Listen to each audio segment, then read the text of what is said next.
Hey guys, today we're going to talk about self-accountability, being accountable for your thoughts, your actions, your choices, the words that you speak, and how at the end of the day, it is really you who is responsible for holding yourself accountable for reaching your dreams. We can surround ourselves with beautiful souls, coaches, mentors, people who offer a mirror for us to remind us of where we want to go, who we are, and what we want. And it's incredible and very important to have those people in your life. But the fact of the matter is, you can have all of the positive environments and people and inspiration around you, but at the end of the day, it's you who is accountable for yourself, for your thoughts, for your actions, your choices, everything that you do in each now moment. And when it comes to self and self accountability, we may realize that there are multiple selves existing in this one body, right? We have ourself who has the best intentions for us. Actually, I think ultimately all of ourselves do have the best intentions for us, but some are just carrying old wounds and programming. So we have these like many versions of us, right? We have the us who just wants to, keep ourselves back, keep ourselves small, just wants to kind of make the choices that maybe aren't the best. And then we have this version of ourselves that is more greatly connected to the infinite intelligence, to the essence that makes up the very beingness, our soul, if you will. And that version of us is always this little voice that is prompting us to make the decision that is going to be in the highest and is going to propel us forward the most.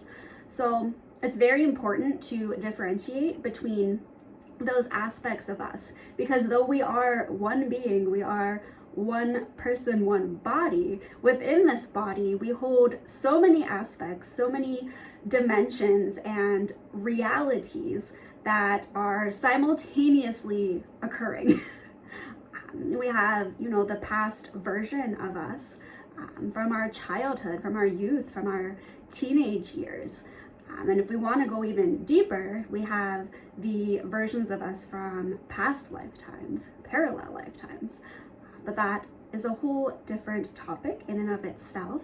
But the point is, within this one body, we have multiple aspects of our beingness woven into one, trying to harmonize and balance and interact all together. So we may wake up in the morning and we have one voice or one part of us we can sense that says, oh, before I get out of bed, I should take a moment of stillness and connection. I should do some breath work. I should do a quick meditation, maybe some light yoga in bed. And then there's another version of you that's like, I'm just gonna pick up my phone. I wanna see if I have any messages. I wanna check social media. I just wanna relax and scroll a bit before I start my day. So you can see we have two very different options that are totally different forms or frequencies of reality, if you will, and each leading to very different paths that you may continue to take throughout the course of your day. The path of picking up your phone and scrolling through social media immediately upon waking leads you down a path where your brain immediately upon waking gets this hit of dopamine. All your notifications come in, maybe like some likes on your posts or some things that you've shared. You have all of these messages popping up. So it's this constant, consistent sensory stimulation when we open our phone. And that is the very first signal that your brain is getting in the morning when you reach for your phone. And you begin seeing all your notifications, your messages, and it sets this pace for the day where the brain is now expecting and looking for this external sensory stimulation, this external hit of dopamine, something to pull your awareness outside of you and likely into your phone. And then you'll go about your day finding yourself perhaps constantly looking at your phone, seeing how many notifications you have, seeing what messages you have, seeing if anyone liked your post, responding to the post, responding to the comments, and it just becomes this cycle that is more likely to intensify and occur throughout the day if that's how you begin your morning, because your brain is waking up and that is the very first external input that it is receiving and processing. So thus that is likely what it is going to continue to look for and want as you go about your day. Whereas if you choose the other option of taking a moment for yourself, like waking up and just being, no phone, no external stimuli coming in yet, just you and your presence, because that time in the morning, that space that we are in when we first arise, is such a powerful moment, and it is a state of beingness a bit between sleep and awake, where our body is still in those theta waves, those forms of consciousness where we are more connected to the higher realms, we're more connected to ourselves. The body is still in this sense of peace.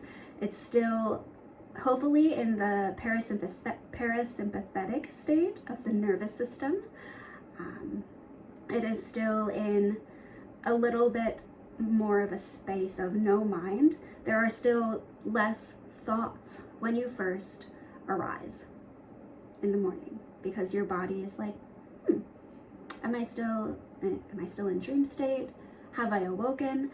And it's this very beautiful energy and moment where when we use that space in the morning to practice meditation, practice breathing, just some gentle stretching, some journaling, anything that lights you up, anything that you feel a resonance with, that is going to set you on a completely different path, a completely different frequency as you go about the day. Because instead of your brain scanning and wanting and needing these external stimulations of dopamine hits, your brain will have arose in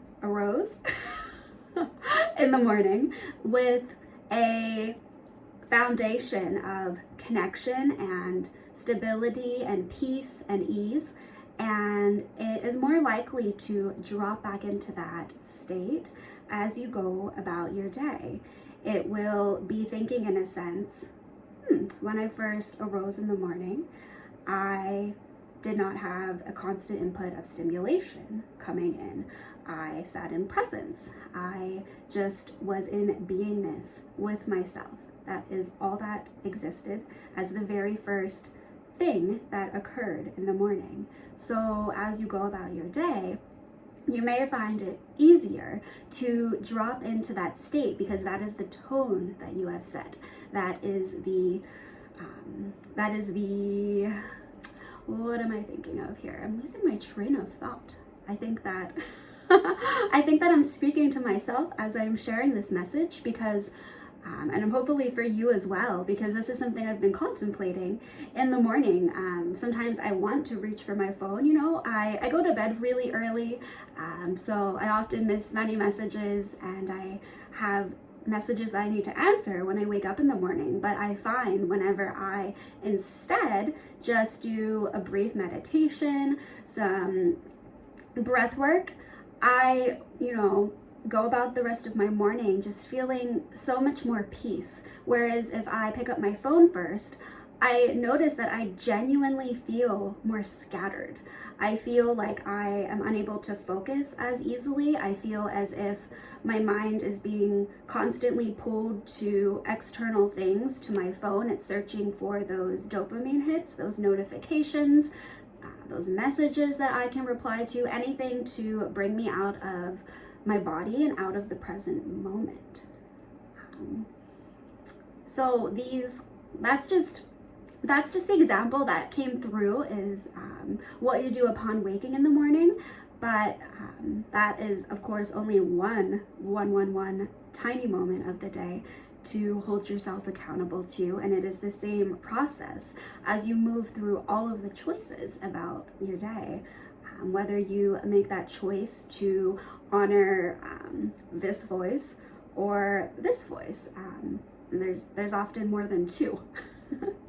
But you will find that there is always a choice that is available that you intuitively know on some level is going to be the right one for you.